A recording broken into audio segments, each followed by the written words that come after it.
High guys, welcome to Cric Chat Venkatesh. Vaibhav సూర్యవంశీని ఎప్పుడు Indian టీంలో ఆడించాలి, ఈ విషయంలో చాలా భిన్నాభిప్రాయాలు ఉన్నాయి. దాంట్లో ఆడించాలన్న వెర్షన్ ఏంటి, ఆడించకూడదు ఇమీడియట్గా అన్న వెర్షన్ ఏంటి అనేది మన వీడియోలో చూద్దాం. ఇంతకుముందు కూడా ఈ టాపిక్ నేను టచ్ చేశాను, కానీ ఇప్పుడు ఏంటంటే అతను హీస్ కంపెలింగ్ ది సెలెక్టర్స్. ఇప్పుడు కనుక మీరు పోల్ పెడితే, మీరు కనుక ఒక ఒపీనియన్ పోల్ దేశవ్యాప్తంగా ఒక రెఫరెండం లాంటిది పెడితే, మన దేశంలో 140 కోట్ల జనాభాలో దాదాపు 100 కోట్ల మంది అతను ఇమీడియట్గా ఇండియన్ టీంలోకి తీసుకురండి. అట్లీస్ట్ T20స్లో, not in red ball cricket, వీళ్ళైతే వన్డేస్లో ఒకటి తీసుకురండి, అర్జెంటుగా అతను ఇండియాకి ఆడించేయండి. ఆ యంగ్స్టర్ 15 ఏళ్ళ కుర్రాడు ఆడితే మేము చూస్తాం, మేము ఆ వైభవం మేము కూడా చూస్తాం. 15 ఏళ్ళ కుర్రాడు ఇంటర్నేషనల్ క్రికెట్ ఆడిన వైభవాన్ని చూస్తామని చెప్పి అంటున్నారు. 15 ఏళ్ళు గతంలో కూడా ఆడారు, అదేం లేదు. ICC లిమిట్ ప్రకారం కూడా 15 ఏళ్ళు వచ్చిన వాళ్ళు ఆడొచ్చు వితౌట్ ఎనీ టేకింగ్ పర్మిషన్. 15 ఏళ్ళు లోపు ఉంటే ICC పర్మిషన్ తీసుకుని ఆడాలి. సో ఇంటర్నేషనల్ క్రికెట్ ఆడడానికి అతనికి ఎలాంటి అడ్డంకులు లేవు. మరి ఆడించాలా వద్దా, ఈ విషయంలో రెండు అభిప్రాయాలు ఉన్నాయి. ఆడించాలన్న వాళ్ళ అభిప్రాయం ఏంటంటే, ఈవెన్ కొంతమంది ఫారిన్ క్రికెటర్స్ మైకెల్ వాన్ కానీ చాలామంది ఏమంటారంటే, అర్జెంట్గా ఆడించి మంచి ఫామ్లో ఉన్నాడు కుర్రాడు, strike the iron band it is hot. ఇంత హాట్ ఫామ్లో ఉన్న కుర్రాడు, రెడ్ హాట్ ఫామ్లో ఉన్నాడు, ఆడించండి, ఇంటర్నేషనల్ క్రికెట్ ఆడించేయండి. అతను హీ విల్ గో ప్లేసెస్. ఇప్పుడు స్టార్ట్ చేస్తే అతను ఎప్పటివరకు ఆడతాడు? 35 years ఆడినా కూడా he will play for a long time. 20 years span ఉంటుంది. 20 years 40 ఆడితే 25 years సచిన్ టెండూల్కర్ లాగా లాంగ్ స్పాన్ ఆడతాడు అని చెప్పి కొంతమంది అంటారు. ఎందుకు ఇంత మంచి క్రికెటర్ ఎందుకు మీరు ఒళ్ళో పిల్లాన్ని పెట్టుకుని ఊరంతా ఎతకాల్సిన అవసరం ఉందని వాళ్ళ ఉద్దేశం. కరెక్టే, అతనున్న ఫామ్లో అతన్ని పక్కన పెట్టడానికి సెలెక్టర్స్ చాలా కష్టపడాలి, కరెక్టే. కానీ రెండో వెర్షన్ కూడా విందాం. రెండో వెర్షన్ ఏంటంటే, వాళ్ళు చెప్పేది ఎందుకు ఆడించాలి ఇప్పుడు అర్జెంటుగా? వరల్డ్ కప్ ఏమైనా దగ్గరలో ఉందా? T20 వరల్డ్ కప్ మళ్ళీ 2 ఏళ్ళ తర్వాత కదా జరిగేది, 2027లో కదా. ఒలింపిక్స్ అయినప్పుడు జరిగితే ఇదైనా అప్పుడే ఉంది. ఇప్పుడు ఇమీడియట్గా మీకు అర్జెంటుగా ఏమి ఆడించాల్సిన అవసరం ఉందా? లేదు కదా. చాలా టైం ఉంది మనకి, 2 years టైం ఉంది. 2 years టైం ఉన్నప్పుడు బయలెటరల్స్ ఆడించడానికి ఇతను అవసరమా? అది నెంబర్ 1. రెండోది ఏంటంటే, మీరు దేన్నైనా ఎప్పుడు రిపేర్ చేస్తారు, ఎప్పుడు ఫిక్స్ చేస్తారు? ఏదైనా ప్రాబ్లం వస్తే, రిపేర్ వస్తే ఫిక్స్ చేస్తారు. అక్కడ రిపేర్ లేదు కదా. ఇప్పుడు ఇండియన్ టీం మొన్న ఇండియన్ టీం T20 వరల్డ్ కప్ని గెలిచింది. వరుసగా సెకండ్ టైం గెలిచింది, టైటిల్ నిలబెట్టుకుంది. Team is doing extremely good job. Particularly Vaibhav Suryavanshi is an opener. మీకు ఓపెనర్గా మీకు అక్కడ ముగ్గురు రెడీగా ఉన్నారు, ఇంకా చాలామంది క్యూలో ఉన్నారు.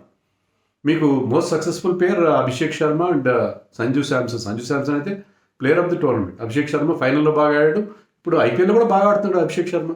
ఇప్పుడు వైభవ్ సూర్యవంశీలో ఆడినట్టుగానే అతను కూడా బాగా ఆడాడు. He also scored almost 600 runs and at more than 200 strike rate. So అతనేం బ్యాట్ ఫామ్లో లేడే. సంజు శాంసన్ కూడా బ్యాట్ ఫామ్లో లేడే. ఇద్దరు ఆల్రెడీ ఇంటర్నేషనల్ క్రికెట్లో అద్భుతంగా ఆడించిన ప్లేయర్స్ వాళ్ళిద్దరు. వాళ్ళ జోడీని ఎందుకు డిస్టర్బ్ చేయాలి? వాళ్ళిద్దరు కాకపోతే మీకు బ్యాకప్గా ఆల్రెడీ ఇషాన్ కిషన్ ఉన్నాడు. ఇషాన్ కిషన్ కూడా అవసరమైనప్పుడు ఓపెనర్గానే ఆడతాడు, నెంబర్ 3గానే ఆడతాడు. సో వీళ్ళంతా రెడీగా ఉన్నారు. ఇంకా జైస్వాల్ లాంటి వాళ్ళు, ఇంకా పైప్ లైన్లో బోల్డ్ మంది ఉన్నారు కదా పాత వాళ్ళు, అంటే ఇంకా ఇతనికంటే సీనియర్స్ ఆల్రెడీ ఇండియాకి ఆడిన వాళ్ళు బోల్డ్ మంది. ఓపెనింగ్ స్లాట్కి మనకి పెద్ద క్యూ ఉంది. ఉన్నప్పుడు అతను అర్జెంటుగా ఎందుకు ఆడించాలి? వరల్డ్ కప్ అంత దూరంలో ఉన్నప్పుడు ఆడించాల్సిన అవసరం ఉందా అనేది వాళ్ళు చెప్పేది. కరెక్టే కదా. ఇప్పుడు ఐర్లాండ్ సరే, ఇంకొక వయా మీడియా వెర్షన్ ఒకటి. వయా మీడియా వెర్షన్ ఏంటంటే, ఐర్లాండ్తో ఈ వచ్చే నెల జూన్ ఎండింగ్లో మనం 2-3 T20 ఇంటర్నేషనల్స్ ఆడుతున్నాం. ఐర్లాండ్ మీద మీరు ఎందుకు, వీళ్ళందరూ అలసిపోయి ఉన్నారు, సీనియర్ ప్లేయర్స్ అందరిని పక్కన పెట్టేయండి, ఒక యంగ్ టీంతో వెళ్ళండి. యంగ్ టీంతో వెళ్ళి వైభవ్ సూర్యవంశీని అక్కడ డెబ్యూ చేయించండి ఐర్లాండ్తో అని కొంతమంది అంటున్నారు.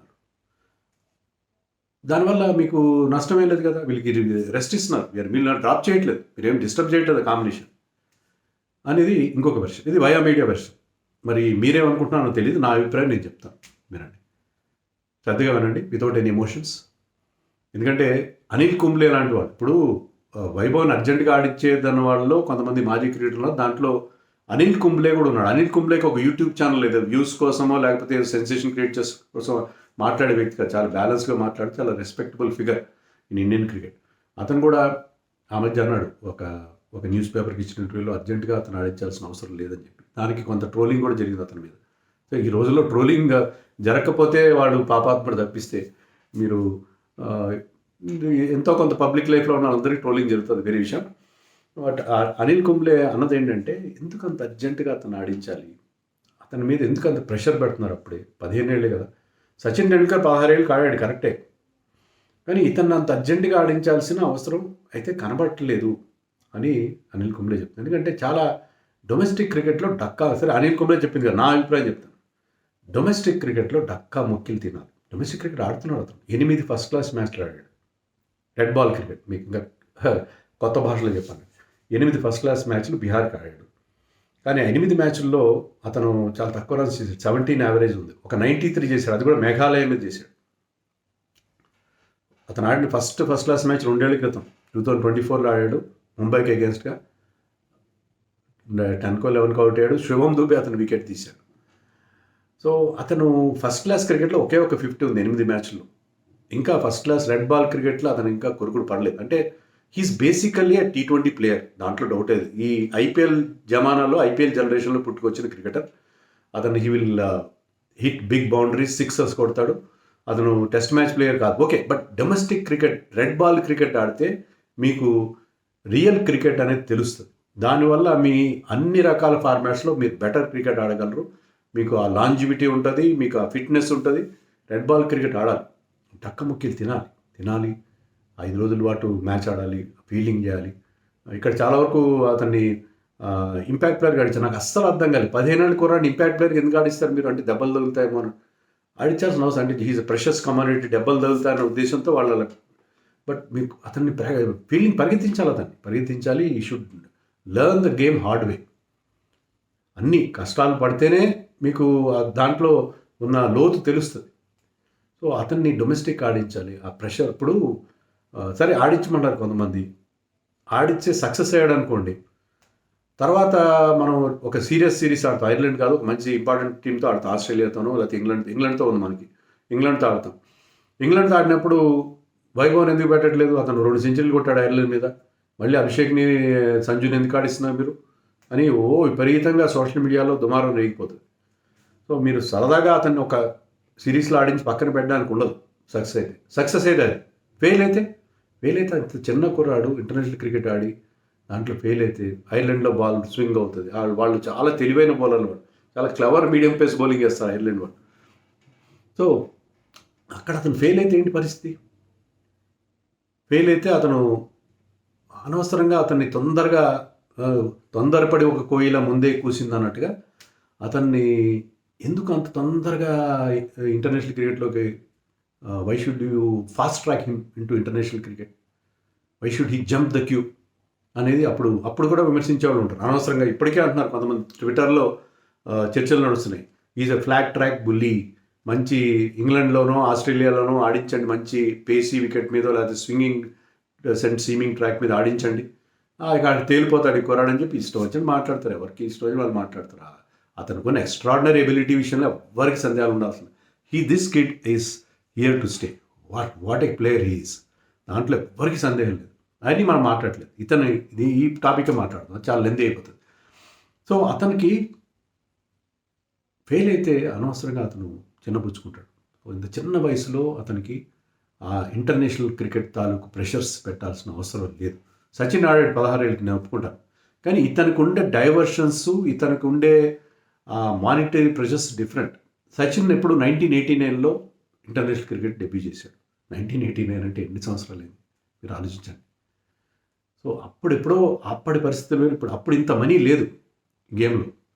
Sachin when he entered international cricket, fame మాత్రం ఉండేది, నేమ్ అండ్ ఫేమ్ ఉండేది, మనీ లేదంత. అది సచిన్ వల్లనే ఇంత మనీ వచ్చింది ఈ గేమ్లో, అది కూడా మనం ఒప్పుకోవాలి. సచిన్ లాంటి క్రికెటర్ ఉన్నాడు కాబట్టి ఈ రోజున క్రికెట్ ఇంత కమర్షియల్గా, ఇంత ఒక కాసుల వర్షం కురిపించే గేమ్గా తయారైంది. ఇప్పుడు సచిన్ వచ్చినప్పుడు అంత మనీ లేదు. ఇప్పుడు ఇతనికి ఉండే ఇతరత్ర ప్రెషర్స్తో పాటు మనీ కూడా ఉంది. మీరు అనొచ్చు రాజస్థాన్ రాయల్స్ అతనికి ఇచ్చింది 1.1 crores కదా, అంటే 1,10,00,000 కదా, అదేం పెద్ద అమౌంట్ ఈ రోజుల్లో, కరెక్టే. కానీ దాంతోనే ఆగిపోతారా? అతను యాడ్స్ చేస్తున్నాడు ఆల్రెడీ, అతను పట్టిందల్లా బంగారం. సో ఫ్రాంచైజీ అతను వేరే రకంగా మనీ ఇస్తారు, దాంతో ఆగిపోతారా? ఆగిపోరు. వేరే రకంగా ఇస్తే దాన్ని ఎలా అకౌంట్ ఫర్ చేస్తారని మీలో కాస్త ఫైనాన్స్ తెలిసిన వాళ్ళు అడగచ్చు. ఎన్నో మార్గాలు ఉంటాయి. ఎవరెవరి పేరు మీద అతనికి బోల్డ్ని ప్రాపర్టీస్ సమకూరుస్తారు ఫ్రాంచైజ్, కానీ అతను అనుకుంటే బ్లాంక్ చెక్ ఇచ్చేవాళ్ళు బోలెడు మంది ఇప్పుడు ఉంటారు. Is a big star now. అతని మీద విపరీతమైన అటెన్షన్ వస్తుంది. ఇప్పుడు ఏంటంటే ప్రతి ఒక్కరు వైభవ్ సూర్యవంశీ ఫోటో దిగాలి. వైభవ్ సూర్యవంశీ అతని లైఫ్ చాలా ఇబ్బందికరంగా మారుతుంది ఇప్పుడు. సక్సెస్ని హ్యాండిల్ చేయడం అంత ఈజీ కాదు. అలాంటిది మీరు ఇంటర్నేషనల్ ప్రెషర్ కూడా ఎందుకు పెడతారో కూడా. మొన్ననే 10th క్లాస్ ఎగ్జామ్ రాయలేదు, స్కిప్ చేశాడు. అతను క్రికెట్ ఆడాల్సి వచ్చి.